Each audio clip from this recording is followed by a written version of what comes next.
Hello friends, welcome back to my YouTube channel Chandan Arya. ನೀವೇನಾದರೂ ನಮ್ಮ ಚಾನಲ್ನ ಫಸ್ಟ್ ಟೈಮ್ ವಿಸಿಟ್ ಮಾಡ್ತಾಯಿದ್ರೆ ಅಥವಾ ನೀವು ನಮ್ಮ ಚಾನಲ್ನ ಇನ್ನೂ ಸಬ್ಸ್ಕ್ರೈಬ್ ಮಾಡ್ಕೊಂಡಿಲ್ಲ ಅಂದರೆ ಪ್ಲೀಸ್ ನಮ್ಮ ಚಾನಲ್ನ ಸಬ್ಸ್ಕ್ರೈಬ್ ಮಾಡಿ ಹಾಗೂ ನಮ್ಮ ಎಲ್ಲ ವೀಡಿಯೋಸ್ನೂ ಕೂಡ ಲೈಕ್ ಮಾಡಿ ಮತ್ತು ಮತ್ತೊಬ್ಬರಿಗೂ ಕೂಡ ಶೇರ್ ಮಾಡಿ. ಸೊ ಅವ್ರಿಗೂ ಕೂಡ ಈ ಒಂದು ಇನ್ಫಾರ್ಮೇಟಿವ್ ನಾಲೆಡ್ಜ್ ವಿಡಿಯೋ ತಲುಪಲಿ. ತುಂಬ ಜನ ಕಮೆಂಟ್ಸ್ ಮುಖಾಂತರ ತಿಳಿಸ್ತಾ ಇದ್ರಿ ಏನಪ್ಪ ಅಂದರೆ ಈ ಒಂದು SSP ಸ್ಕಾಲರ್ಶಿಪ್ ಆಗಿರ್ಬೋದು ಅಥವಾ ಬೇರೆ ವಿದ್ಯಾಸಿರಿ, ರೈತ ವಿದ್ಯಾನಿಧಿ ಅದನ್ನೆಲ್ಲ ಪಡ್ಕೊಳ್ಳಿಕ್ಕೆ ಏನು ಎಲಿಜಿಬಿಲಿಟಿ ಕ್ರೈಟೀರಿಯಾ ಇದೆ ಮತ್ತು ನಾವು ಹೇಗೆ ಅಪ್ಲೈ ಮಾಡಬೇಕು ಅಂತ ನೀವಿಲ್ಲಿ ನೋಡ್ತಾ ಇರ್ಬೋದು. ಇದು ಸೋಷಿಯಲ್ ವೆಲ್ಫೇರ್ ಡಿಪಾರ್ಟ್ಮೆಂಟ್, ಸಮಾಜ ಕಲ್ಯಾಣ ಇಲಾಖೆಯಿಂದ SC/STಗಳಿಗೆ ಇರುವಂತಹ ಎಲಿಜಿಬಿಲಿಟಿ ಕ್ರೈಟೀರಿಯಾ. ಅರ್ಹತೆ ಯಾರಿಗಿರುತ್ತಪ್ಪ ಅಂತ ಹೇಳೋದಾದರೆ the person who belong to SC schedule ಕ್ಯಾಸ್ಟ್ಗೆ ಬಿಲಾಂಗ್ ಆಗಿರುವಂತಹ ಪರ್ಸನ್ಗೆ ಈ ಒಂದು ಸೋಷಿಯಲ್ ವೆಲ್ಫೇರ್ ಡಿಪಾರ್ಟ್ಮೆಂಟಿಂದ ಸಿಗುವಂತಹ SSP ಸ್ಕಾಲರ್ಶಿಪ್ ಸಿಗುತ್ತೆ. ಇನ್ಕಮ್ ಅವ್ರಿಗೆ ಎಷ್ಟಿರಬೇಕಪ್ಪ ಅಂತ ಹೇಳ್ತಾರೆ, less than 2.5 lakhs per annum, ವಾರ್ಷಿಕ ಆದಾಯ 2 ಲಕ್ಷದ ಒಳಗಿರಬೇಕು. ಅಂಥವರು ಮಾತ್ರ ಈ ಒಂದು ಸಮಾಜ ಕಲ್ಯಾಣ ಇಲಾಖೆ ಕೊಡುವಂತಹ SSP ಸ್ಕಾಲರ್ಶಿಪ್ಗೆ ಅರ್ಹರಾಗಿರ್ತಾರೆ. ಕೋರ್ಸ್ ಬಂದು ಎನಿ ಕೋರ್ಸ್, ನಾನು ಆವಾಗಲೇ ಹೇಳಿದಾಗೆ ಎಲ್ಲ ಕೋರ್ಸ್ಗೂ ಕೂಡ ಸಿಗುತ್ತೆ. ಇದು ಯಾವ ಸ್ಕಾಲರ್ಶಿಪ್ ಇದು ಶುಲ್ಕ ಮರುಪಾವತಿ ಸ್ಕಾಲರ್ಶಿಪ್. ಇದು ಅಂದರೆ ನೀವೇನು ಕಟ್ಟಿರ್ತೀರ ಫೀಸು ಅದನ್ನು ನಿಮಗೆ ವಾಪಸ್ ಕೊಡ್ತಾರೆ, ಖಂಡಿತವಾಗ್ಲೂ ಕೊಡ್ತಾರೆ, ಗ್ಯಾರಂಟಿ ಇದು. ನೆಕ್ಸ್ಟು ಏನು ಡಾಕ್ಯುಮೆಂಟ್ಸ್ ಬೇಕಪ್ಪ, ಯಾವ್ಯಾವ ಡಾಕ್ಯುಮೆಂಟ್ಸ್ ಬೇಕು ಈ ಒಂದು ಸ್ಕಾಲರ್ಶಿಪ್ ಅಪ್ಲೈ ಮಾಡಬೇಕಂದ್ರೆ caste and income certificate issued by the revenue department, ಅದರಲ್ಲಿ RD ನಂಬರ್ ಇರುತ್ತೆ. ಆ ಒಂದು ಕ್ಯಾಸ್ಟ್ ಆ್ಯಂಡ್ ಇನ್ಕಮ್ ಸರ್ಟಿಫಿಕೇಟ್ನ ನೀವು ಇಟ್ಕೋಬೇಕು. Aadhaar card of the student, Aadhaar card of a parents ಅಥವಾ ಗಾರ್ಡಿಯನ್. ಇದನ್ನೆಲ್ಲ ನಾನು ಹೇಗೆ ಅಪ್ಲೈ ಮಾಡಬೇಕಂತ ನೆಕ್ಸ್ಟ್ ವೀಡಿಯೋಸಲ್ಲಿ ಹೇಳ್ತಾ ಹೋಗ್ತೀನಿ. ನೆಕ್ಸ್ಟು ನಿಮಗೆ SATS ID for PUC student. Suppose ನೀವು PUC ಏನಾದರೂ ಓದ್ತಾ ಇದ್ದರೆ ನಿಮಗೆ SATS ID ಅಂತ ಕೊಡ್ತಾರೆ. ನೆಕ್ಸ್ಟು ಯೂನಿವರ್ಸಿಟಿ ಅಥವಾ board registration number for the other course. ಈಗ ಡಿಗ್ರಿ ಕೋರ್ಸ್ಗಳಿಗೆ ಆ ರೆಸ್ಪೆಕ್ಟೆಡ್ ಯೂನಿವರ್ಸಿಟಿಯಿಂದ ರಿಜಿಸ್ಟ್ರೇಷನ್ ನಂಬರ್ಗಳನ್ನ ಕೊಟ್ಟಿರ್ತಾರೆ. ಇದಿಷ್ಟನ್ನು ಕೂಡ ನೀವು ಇಟ್ಕೋಬೇಕಾಗತ್ತೆ ನೀವು ಈ ಒಂದು ಸ್ಕಾಲರ್ಶಿಪ್ಗೆ ಅಪ್ಲೈ ಮಾಡಬೇಕಂದ್ರೆ.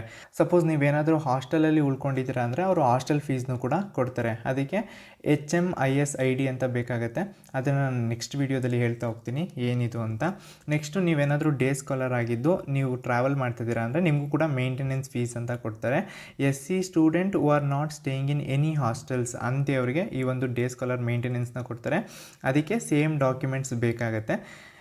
ನನ್ನ ಮೇಲೆ ಹೇಳ್ದಾಗೆ ಯಾವ್ಯಾವ ಡಾಕ್ಯುಮೆಂಟ್ ಬೇಕಂತ ಸೇಮ್ ಡಾಕ್ಯುಮೆಂಟ್ಸು ಬೇಕಾಗುತ್ತೆ. ನೀವು ಒಂದು ಸಲ ಅಪ್ಲೈ ಮಾಡಿದ್ರೆ ಇದನ್ನೆಲ್ಲ ಅವರೇ ಕನ್ಸಿಡರ್ ಮಾಡ್ಕೊಳ್ತಾರೆ. Fee reimbursement, hostel fees, day scholar maintenance fees ಎಲ್ಲ ಆಟೋಮೆಟಿಕಲಿ ಕನ್ಸಿಡರ್ ಆಗುತ್ತೆ. ನಾನು ನೆಕ್ಸ್ಟ್ ವೀಡಿಯೋದಲ್ಲಿ ಹೇಗೆ ಅಪ್ಲೈ ಮಾಡಬೇಕಂತ ಹೇಳ್ತೀನಿ. ನೆಕ್ಸ್ಟ್ ಇದು ಪರಿಶಿಷ್ಟ ಪಂಗಡಗಳ ಕಲ್ಯಾಣ ಇಲಾಖೆ. ಇದು ಶೆಡ್ಯೂಲ್ ಟ್ರೈಬ್ಗೆ ಇರುವಂಥದ್ದು. ಸೇಮ್ ಡಾಕ್ಯುಮೆಂಟ್ಸೇ ಇರುತ್ತೆ. ಡಾಕ್ಯುಮೆಂಟ್ ರಿಕ್ವೈರ್ಡ್ ಏನಪ್ಪ ಅಂದರೆ caste and income certificate, Aadhaar card of a student, Aadhaar card of a parents, SATS ID, then university registration number for non-PU students. Hostel fees, day scholar maintenance fee ಅವರು ಕೂಡ reimburse ಮಾಡ್ತಾರೆ. Then ಹಿಂದುಳಿದ ವರ್ಗಗಳ ಕಲ್ಯಾಣ ಇಲಾಖೆ, ಇದು backward classes welfare department. ಯಾರು eligibility ಇರ್ತಾರೆ ಅಂದರೆ ಕ್ಯಾಟಗರಿ 1, ಅದರ್ OBC ಅಂದರೆ 2A, 3A, 3B. ಇನ್ಕಮ್ ಬಂದು ಕ್ಯಾಟಗರಿ 1ಗೆ less than 2.5 lakhs per annum. ಬೇರೆ OBC ಕ್ಲಾಸ್ 2A, 3A, 3Bಗೆ less than 1 lakh per annum ಇದ್ರೆ ಮಾತ್ರ ಈ ಒಂದು ಫೀ ನಿಮಗೆ ಮರುಪಾವತಿ ಆಗುತ್ತೆ. ಡಾಕ್ಯುಮೆಂಟ್ಸ್ ರಿಕ್ವೈರ್ಡ್ ಬಂದು same caste and income certificate, Aadhaar card of the parents, then SATS ID first PUC student, university registration number for non-PUC student. Next ಬಂದು ವಿದ್ಯಾಸಿರಿ ಸ್ಕಾಲರ್ಶಿಪ್ಪು. ಇದಕ್ಕೆ ಸೇಮ್ ಡಾಕ್ಯುಮೆಂಟ್ಸ್ ಬೇಕಾಗುತ್ತೆ which is applied for the SSP. ನಾನು ಆವಾಗಲೇ ಹೇಳಿದಾಗೆ Vidyasiri scholarship ಅಂತ ಹೇಳಿದ್ರೆ ನಿಮ್ಗೆ hostel accommodation ಸಿಕ್ಕಿಲ್ಲ ಅಂತ ಹೇಳೋದಾದರೆ ಅವರೊಂದು ಹಾಸ್ಟೆಲ್ ಅಕೊಮಡೇಷನ್ನ ಕೊಡ್ತಾ ಹೋಗ್ತಾರೆ. Next department of ministry welfare, that is ಅಲ್ಪಸಂಖ್ಯಾತರ ಕಲ್ಯಾಣ ಇಲಾಖೆ.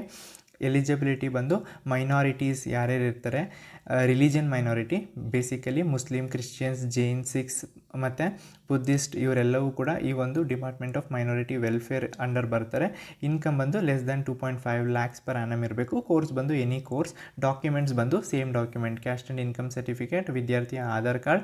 ಇಲ್ಲಿ ಅವ್ರಿಗೆ NSP ID is very compulsory. ಅವ್ರಿಗೆ NSP ID ಅಂತ ಇರುತ್ತೆ, ಅದು ಕಂಪಲ್ಸರಿ ಆಗಿರುತ್ತೆ.